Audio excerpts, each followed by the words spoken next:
Alors bonjour, jour 2 sur mon périple de Saint-Jacques. Alors voilà, là je pars de Montbonnet, très belle, très beau paysage. Alors là j'arrive plutôt dans des vallons et dans un domaine beaucoup plus volcanique a priori. C'est ce que en tout cas je constate. Et c'est vraiment magnifique aujourd'hui aussi d'ailleurs, comme hier. Donc c'est vrai que sur ce chemin, on est quand même...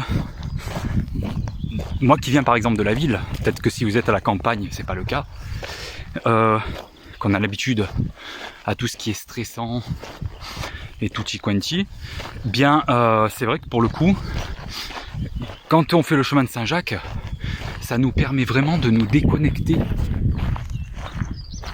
de cette réalité stressante de la vie d'aujourd'hui. Donc on revient à la campagne, en fait, on revient aux sources, finalement, aux sources dont l'homme a besoin, en fait. Et ça, c'est... Et rien que ça, c'est magnifique. Donc voilà, donc là je me dirige vers le lac de l'Œuf, ils appellent ça, et pour rejoindre derrière Saint-Privat-d'Allier, je vais voir. Je peux aller, il paraît, tracer jusqu'à Sogg, mais ça fait 26 km quoi. Donc on va voir un petit peu l'état de mon dos. Sinon je m'arrêterai à Saint-Privat, ce qui est déjà pas mal, parce qu'il y a quasiment 18 km. Pardon, je me suis trompé. 7 km Saint-Privat-d'Allier, et ça serait Monistrol. Voilà, le village avant Sogg.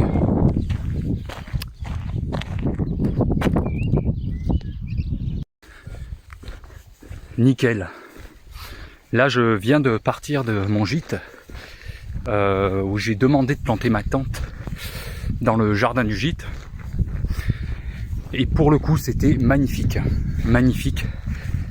C'était incroyable quand on voit cette nature, ce côté où on peut être vulnérable aussi finalement.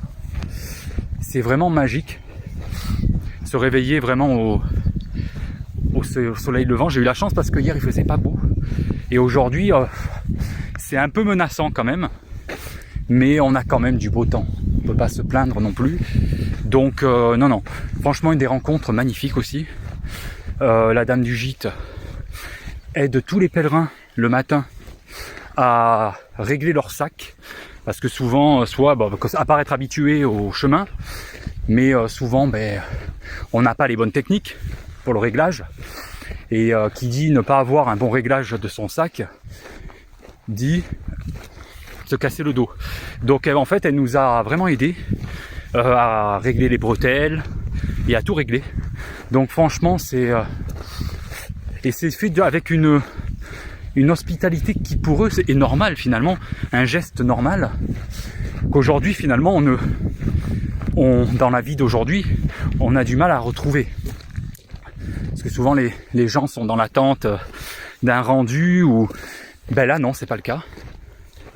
Donc franchement ça change, et c'est vrai que ça fait voir la vie d'une autre manière. Ouais, très content de cette première nuit. Après j'avais pas précisé que c'est vrai que quand on part sur Saint-Jacques, moi j'ai pris des affaires pour camper, puisque je le fais comme ça, en campement. Et pour le coup je suis parti avec 16 kilos sur le dos, et tout le monde est d'accord pour me dire mais c'est bien trop. Donc pourtant c'est des habitués. Donc là je suis un peu essoufflé parce que je vous montre, on monte de 900 mètres, c'est pas énorme, mais vous allez me dire mais en une heure ça fait beaucoup, à 1400 mètres. Donc ça monte quasiment de 500 mètres. Donc chez moi par exemple, 500 mètres, ça représente le Mont Faron à Toulon. Et là on le monte en 3/4 d'heure, même pas. Donc c'est quand même pas mal, ça fait quand même un petit dénivelé. Pour Saint-Jacques, c'est bien. Donc voilà. Elle était d'accord en tout cas pour cette dame du gîte était d'accord avec le monsieur d'hier, comme quoi mon sac était trop lourd. Et donc, on m'a bien dit, tu verras, tu vas te délester au cours du chemin. Alors je sais pas encore de quoi, mais on verra bien. Alors là, on rentre dans une forêt. Donc on quitte un petit peu les champs pour rentrer dans la forêt. Donc la légende de la source des oiseaux. Très bien. Donc là on rentre dans une forêt. Je ne sais pas c'est laquelle, personnellement. Je peux pas vous aider. Mais en tout cas ça change, donc c'est pas mal. Forêt de sapins un petit peu, vous voyez. Et de résineux, c'est nickel. Ça ressemble un petit peu aux forêts des Vosges d'ailleurs. Ou la forêt en Haute-Savoie aussi. Non, c'est très joli. Bah alors là, nous rentrons dans une brume en fait, bizarrement. Alors qu'il faisait beau, ça s'était dégagé, ça s'était complètement dégagé. Et puis là, une petite brume. Bon, en même temps, on est à plus de 1000 mètres d'altitude, donc c'est un peu normal.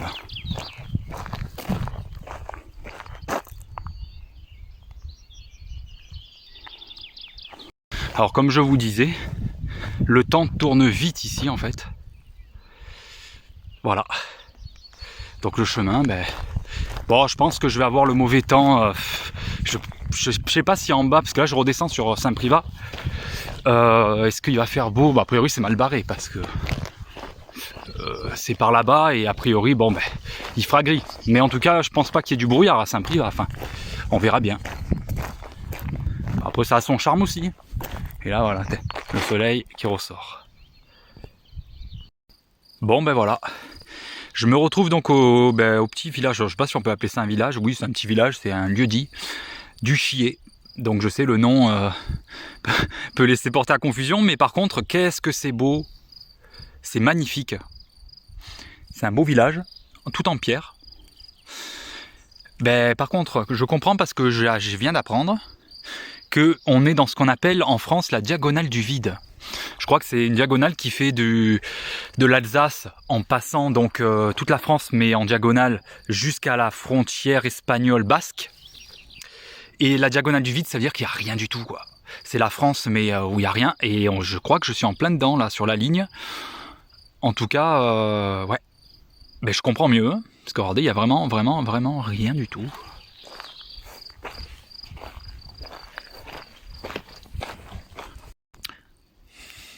Voilà. Diagonale du vide forever, pour le coup.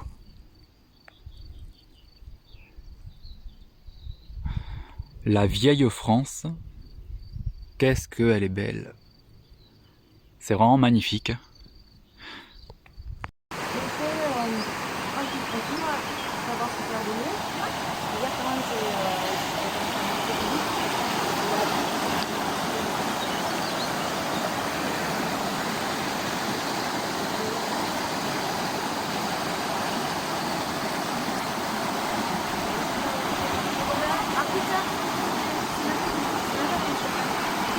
Alors me voici arrivé à Saint-Privat d'Allier. Très beau village aussi. Très vert.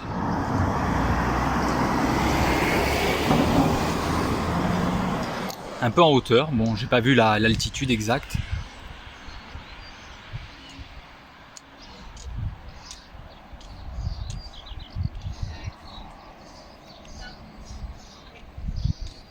Pardon pour le floutage. Donc voilà, Saint-Privat d'Allier, très joli, hein, de l'intérieur aussi. On l'a vu de l'extérieur tout à l'heure. Village typique de la région en fait. Ils sont tous en pierre de schiste, j'ai l'impression. De volcanique. Bon, en même temps, on est quand même en Auvergne. Franchement, c'est pas la même pierre même qu'en Provence. Ça change.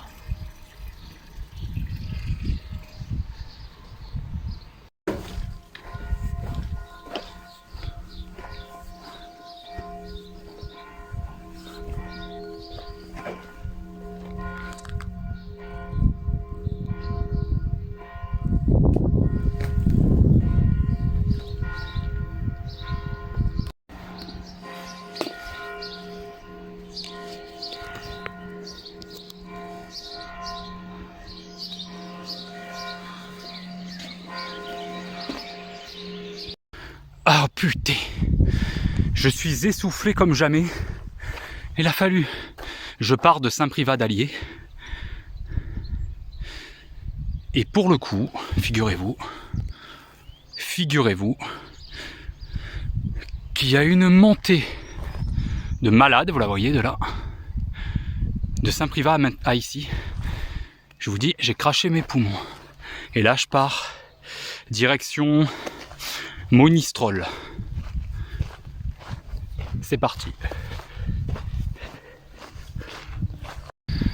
Pour vous dire, même les voitures, elles n'existent pas ici.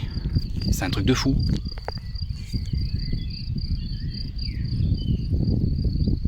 Il n'y a personne. Donc là, je prends la petite bretelle, la route, là, que vous voyez. Bon, ben, pause manger. On se pose pour manger un petit peu parce que ça fait faim maintenant. Voilà. Donc, ben, écoutez, je ne sais pas où je suis. Tout simplement, je ne sais pas. Je suis entre Saint-Privat d'Allier et Monistrol. C'est tout ce que je peux vous dire. Donc, on va se poser manger à la bonne franquette pour midi. Et puis après, on repartira tranquille. Donc, l'étape du jour, je pense que je vais m'arrêter à, je sais pas, Monistrol ou si j'ai la force, Sog. Mais Sog, il y a encore au moins 15 km, voire plus. Très belle bâtisse.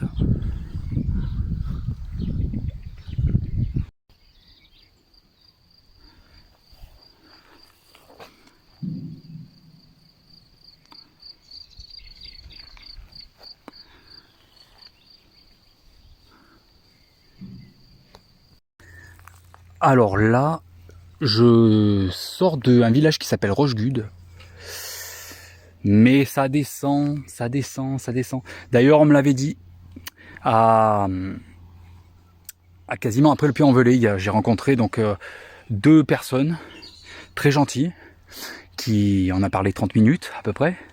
Et ils m'ont prévenu, attention à la descente après Rochegude parce qu'elle descend sur plusieurs kilomètres en plus. Et ça fait ça tout le long. Donc heureusement que j'ai pris mes cannes avec moi. Parce que là, les jambes, je crois sinon que j'en aurais plus. Déjà que je les sens à peine.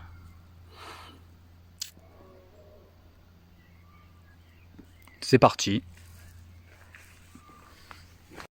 Bon, je suis toujours dans la descente de Rochegude Monistrol. Et je peux vous dire que ça fait 20 minutes maintenant. Il m'en reste à peu près encore. Hein. Pareil, à peu près 20 minutes encore. Ça fait 40 minutes de descente. Et je peux vous dire que là, j'avais des crevasses et des trous incroyables. Je tombe avec mon sac de 16 kg sur ça. Je peux vous dire que je me profonde. Donc j'y vais à 2 à l'heure. Il vaut mieux. Allez, cheese. C'est bientôt la fin. Je vois la route. Il faut descendre encore ça et c'est fini.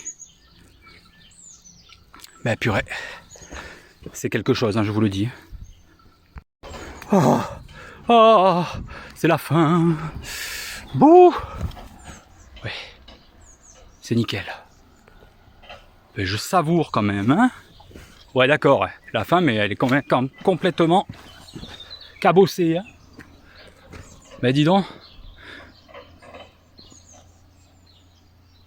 Un cheval. Excusez-moi.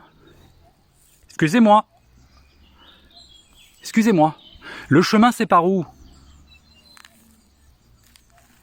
Par ici? Il est par où le chemin? S'il vous plaît. Par là. Merci. Bon, écoutez, on m'a dit de passer par là, hein. Alors, maintenant, donc là, je suis redescendu. Je marche, il reste 2 km encore pour arriver à Monistrol. Je suis tombé sur encore un couple dans le village de je ne sais pas quoi, c'était un hameau, je n'ai pas vu le nom.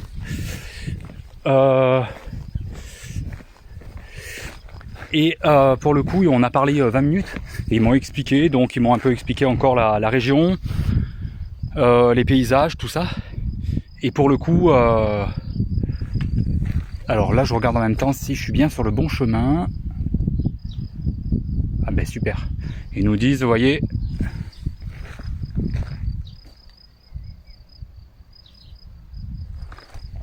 nickel. Bon ben on y va. Et donc finalement ils m'ont dit, ils m'ont demandé un petit peu où j'allais, tout ça. Et ils m'ont expliqué donc le chemin. Donc à la limite j'ai même plus besoin de regarder les panneaux tellement qu'ils m'ont bien aiguillé. Donc voilà, donc franchement c'est encore une belle rencontre. Une de plus. Nickel.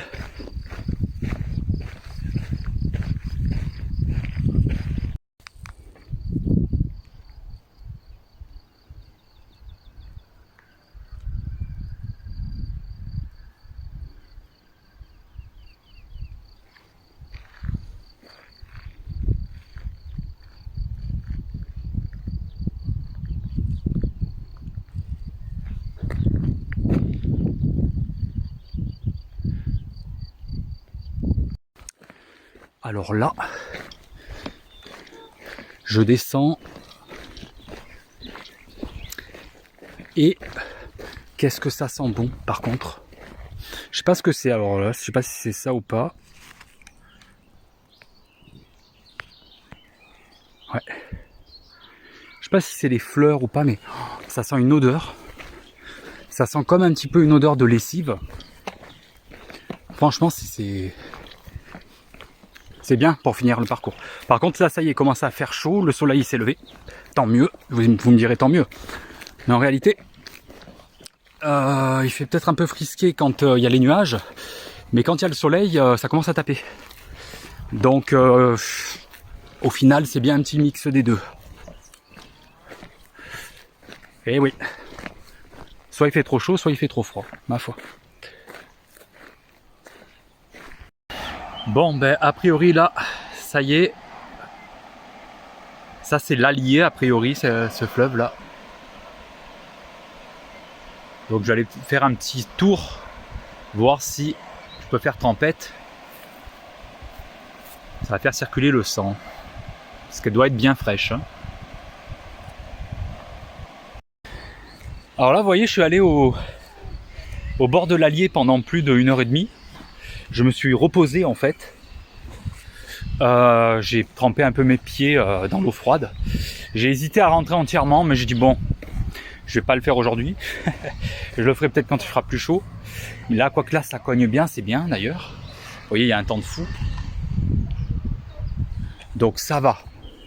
Mais en remettant toutes mes affaires, parce que je me suis mis torse nu, tout ça.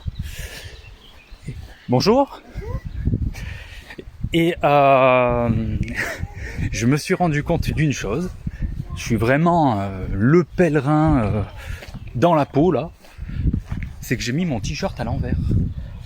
Donc pour le coup, ben, normalement, habituellement, j'aurais enlevé mon t-shirt pour le remettre à l'endroit. Mais comme il y a l'ambiance du pèlerinage, et bien là je me suis dit je m'en fous. Je suis dans le. Je retourne au camping où je loge ce soir, où je dors. J'ai dit après tout je m'en tape, il n'y a que 200 mètres et puis c'est tout, je suis un pèlerin et puis basta quoi. Donc voilà, c'est pour dire que on se sent vraiment libre sur ce chemin, on s'en fout des préjugés, des ci ou des là quoi, qu'on peut avoir dans la vie de tous les jours. Et rien que ça déjà, c'est un beau parcours pour ça. Alors là je viens de parler avec une néo-zélandaise. Donc quel courage parce qu'elle le fait en pas de course. Donc elle va jusqu'à Saint-Jacques. Donc elle fait tout le chemin. Et tant bien que mal on a réussi à se faire comprendre parce que elle parle purement l'anglais, elle parle à peine le français. Et moi je parle pas du tout l'anglais à part quelques mots.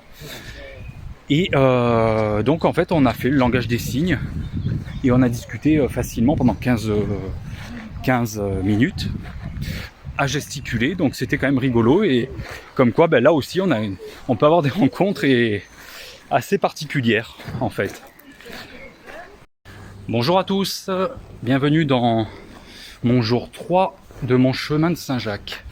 Donc voici, aujourd'hui que je pars de Monistrol sur Allier. Donc comme je vous disais hier, j'en ai profité pour faire un saut dans l'Allier, ça fait extrêmement de bien aux articulations en tout cas, je l'ai bien senti. J'avais mal à l'épaule à un moment donné, et parce que j'ai quand même 16 kg qui appuient sur mes épaules. Donc à force, surtout en montée, je vous dis pas.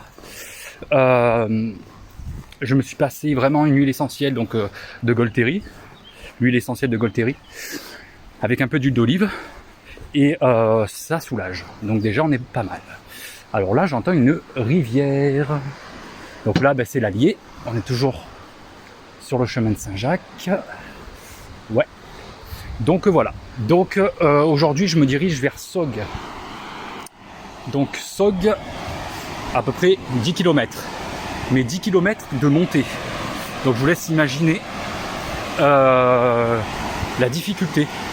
Alors là je fais attention parce que si je lâche le téléphone ici, regardez. Voilà, mon téléphone il se casse la gueule et je le retrouve plus. Voilà, donc là je passe sur un pont. Ça fait bizarre d'ailleurs, mais bon. Voilà, donc je vais à Sogg, 10 km de montée. Tout à l'heure j'ai demandé au monsieur donc, du gîte qui est juste à côté du camping. Et il m'a dit, bon ça va, vous allez avoir la montée jusqu'à la fin du village. Donc à la sortie du village, après vous l'avez plus. Alors je me suis dit, bon tant mieux, bon vous voyez. Je me suis dit, bon ça va, je pensais que c'était bien plus. Et il m'a cassé le moral, parce qu'il a enchaîné sur... ah oui, mais vous en avez bien pour 1h30. Ah oui, c'est pas pareil. 1h30 de montée à je sais pas combien de pourcents. Pour arriver en gros, ça serait 1h30 de ça, quoi. De colline, mais raide. Donc je sais à quoi m'attendre. Et j'arriverai à Sogg certainement courant d'après-midi, peut-être fin d'après-midi d'ailleurs. Donc voilà. Bon allez, c'est parti. Alors là, c'est tout simplement enclavé, rivière, donc on a l'Allier toujours. Voilà ces petites maisons là, j'adore ça, ces maisons en pierre. Mais merde, je suis déjà arrivé à Toulon. La Valette, ma foi. Bah écoute, ça a été rapide, hein. Mais dis donc, 3 jours de marche, je dis, pour faire Saint-Jacques. Bon, enfin, trêve de plaisanterie. Voilà, chemin de Saint-Jacques. Donc là, on est sur Sogg. J'ai à peu près 12 km à faire. De montée. Oui, de montée. Bon, ben voilà. Ça devrait être interdit des chemins pareils. Oh con. Ah oui, en effet, ça monte comme ça pendant 1h30, quoi. Bon, ben on va bien se martyriser un petit peu le corps. Mais par contre, je pense que là, on voit rien, mais la vue doit être magnifique de l'autre côté. Donc je pense qu'il n'y a rien à regretter.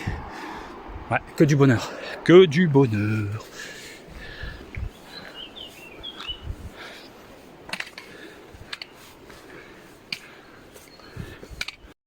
Ah oui, par contre, je vous ai pas dit.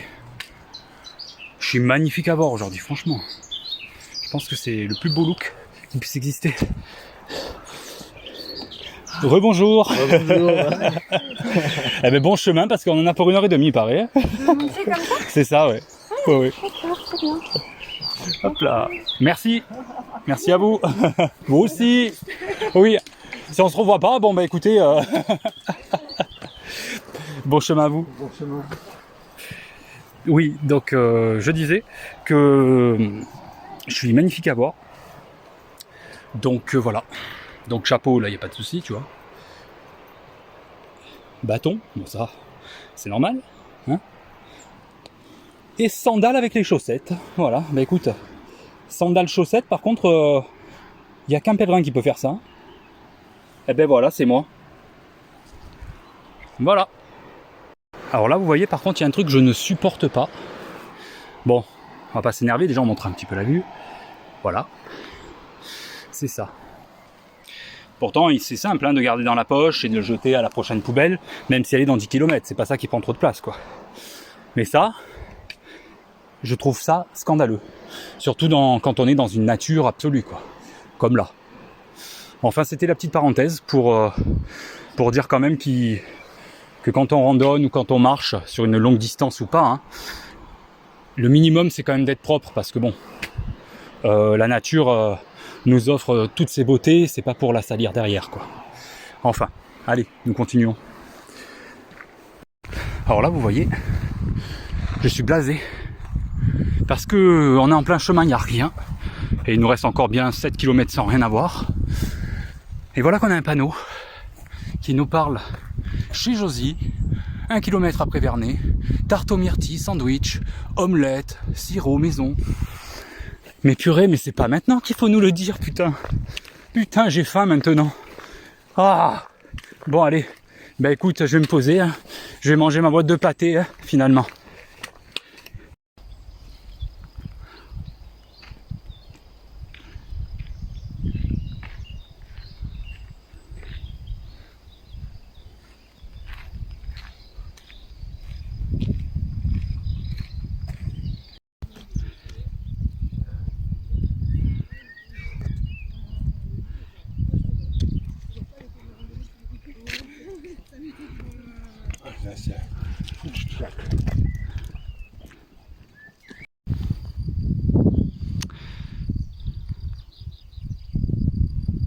Donc là on est arrivé sur le plateau, ça y est.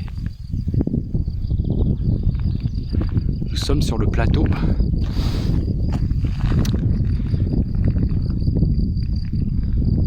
Qui relie Sogg. C'est paisible.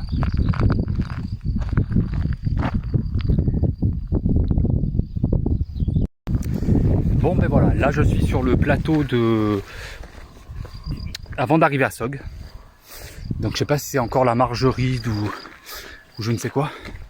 Ce qui est sûr c'est que tout à l'heure j'ai croisé 2 pèlerins. J'étais assis, je me suis rafraîchi, j'ai mangé un peu. Et quoi? Ça fait quoi là maintenant? Ça fait à peu près bien 3 heures qu'on marche. Et aujourd'hui c'est une petite étape parce que c'est une étape qui monte sur 12 km. Donc 3 heures pour l'instant 6 km. Mais ça monte, donc il y a eu beaucoup d'arrêts. Et le monsieur, il me dit bonjour, courage. Parce que j'étais en train de me reposer. Et il me dit, il ne reste plus beaucoup. Avec l'accent du sud-ouest. Et j'ai dit, ah, ça va, tant mieux, j'ai dit Sogg, puisque la prochaine étape est Sogg. Et il me dit, oui, il reste encore 6 km. Ah oui, quand même. Donc en fait, je viens de faire 3 heures de marche, 6 km. Il m'en reste encore 6 à faire. Donc en fait, il n'en reste plus beaucoup, mais il reste encore la moitié, quoi. Donc c'était rigolo comme histoire, mais donc voilà. Donc là, bah écoutez, je continue à marcher, encore à marcher.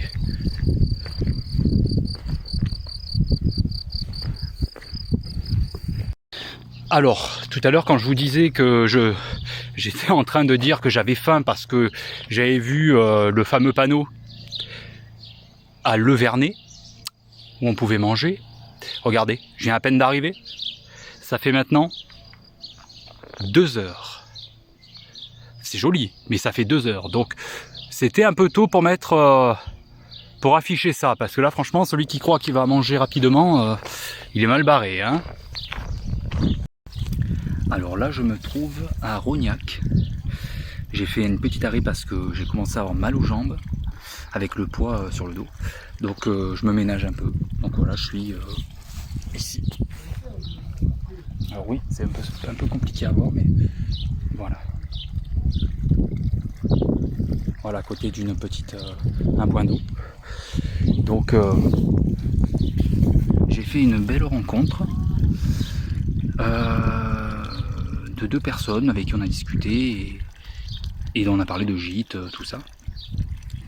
Et je leur avais dit donc mon choix de faire donc du sauvage, mais mi-sauvage, mi-gîte. Voilà, c'est entre les deux. Et pour le coup, ben, un petit salut à Anita et Gabriel qui sont passés et qui étaient vraiment très gentils. Donc c'est parti, je vais pouvoir reprendre le chemin tranquillou. Il me reste 3 km à peu près pour aller à Sogg. Puis après je verrai si je continue ou pas. On verra bien là-bas. Bon allez, à À tout à l'heure.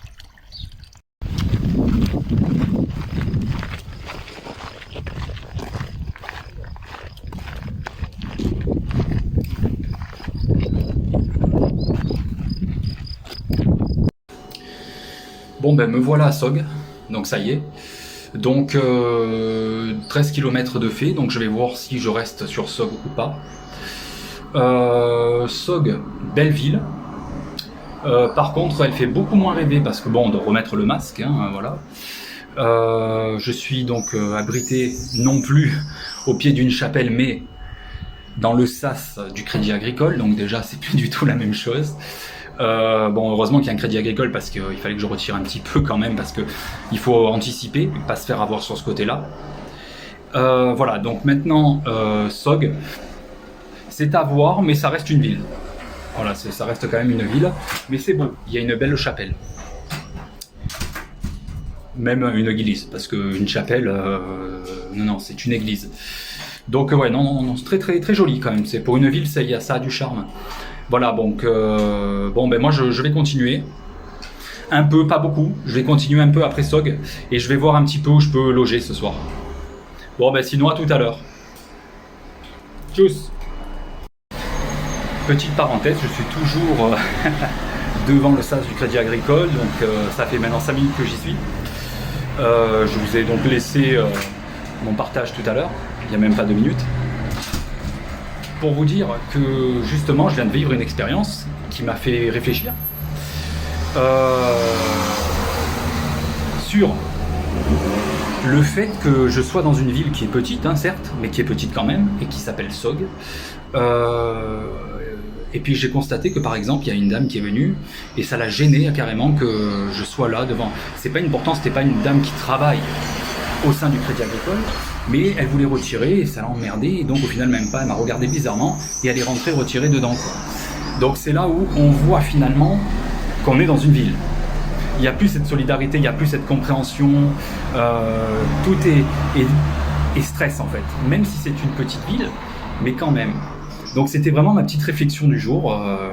J'ai pris conscience que finalement depuis le Puy-en-Velay, je n'ai plus eu de ce type de réaction en fait. Vous voyez ?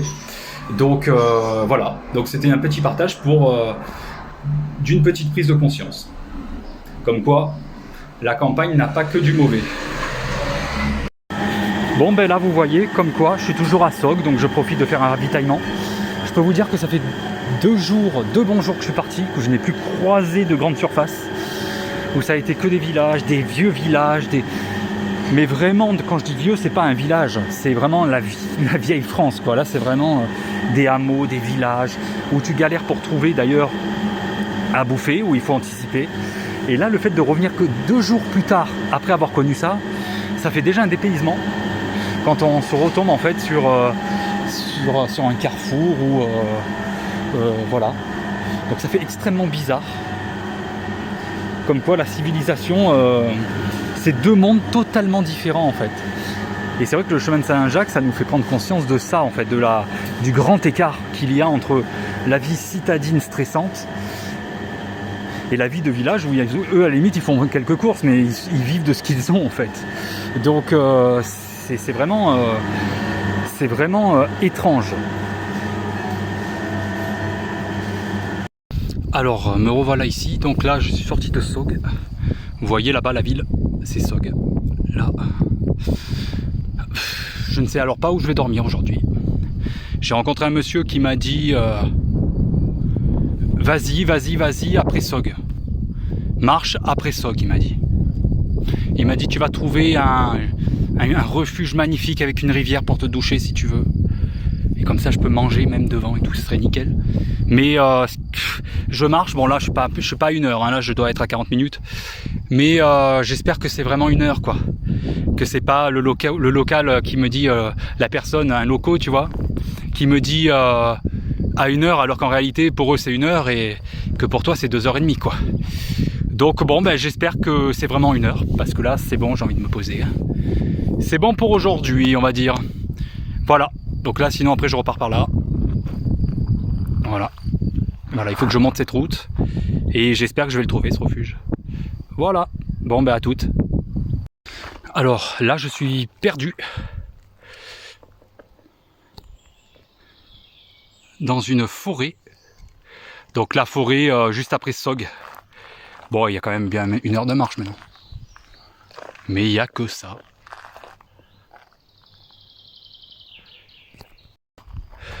Alors là, ici, pour rien vous cacher, il est 18h50. 18h50. C'est magnifique. Je vous laisse pas... Ça, par contre, il n'y a pas de souci. Mais voilà. Je ne trouve absolument rien pour m'installer, pour dormir. Pas une maison. Donc mon chemin, lui, doit repartir par là. Logiquement, je dois faire comme ça. Mais si à 19h30 je n'ai rien trouvé, je n'aurai pas le choix que de m'arrêter sur le côté. Hein. Dormir entre les arbres ou... Là, vraiment, si vous allez me dire, tant mieux, putain, t'es à la belle... Là, t'es vraiment à la belle étoile, ici. T'es vraiment tranquille. Oui, sauf que j'ai pas beaucoup d'eau. Donc j'espère que je vais trouver une source, mais je pense que ça, c'est plus simple à trouver. Au moins un point d'eau. Surtout en Haute-Loire. Et sinon, j'ai à bouffer, donc il n'y a aucun problème. Donc si vraiment, moi, c'est juste l'eau, il faut que je trouve de l'eau. Sinon, je serai obligé de me restreindre jusqu'à demain, quoi. Mais voilà. Donc je vais voir, je vais attendre encore 19h30. Si je trouve rien, je m'installe. Bon, mais quand je vous disais que le chemin était miraculeux, il y a 5 minutes, je vous disais, j'espère trouver de l'eau. Au milieu de nulle part. Encore une fois. Ben, je trouve de l'eau. Donc, ben, merci la vie, là, pour le coup, de m'en offrir. Parce que j'en ai vraiment besoin. Ah ben, je pourrais dormir tranquille. Bon, ben, bien arrivé à l'endroit pour dormir. Alors, c'est encore ça, c'est extraordinaire, par contre. C'est un refuge, en fait. On vient, vous voyez, on va s'allumer un petit feu, puisqu'on est 3. Et puis on se place où on veut ici. C'est extraordinaire ça aussi. Donc on allume le feu, on fait notre popote. Et voilà, pour une bonne nuit. Qui aurait pu rêver mieux? Alors a priori c'était un hébergement d'une ancienne sainte. Donc, ce qui est devenu un refuge. En même temps, je bois une petite bière. Bon appétit à tous!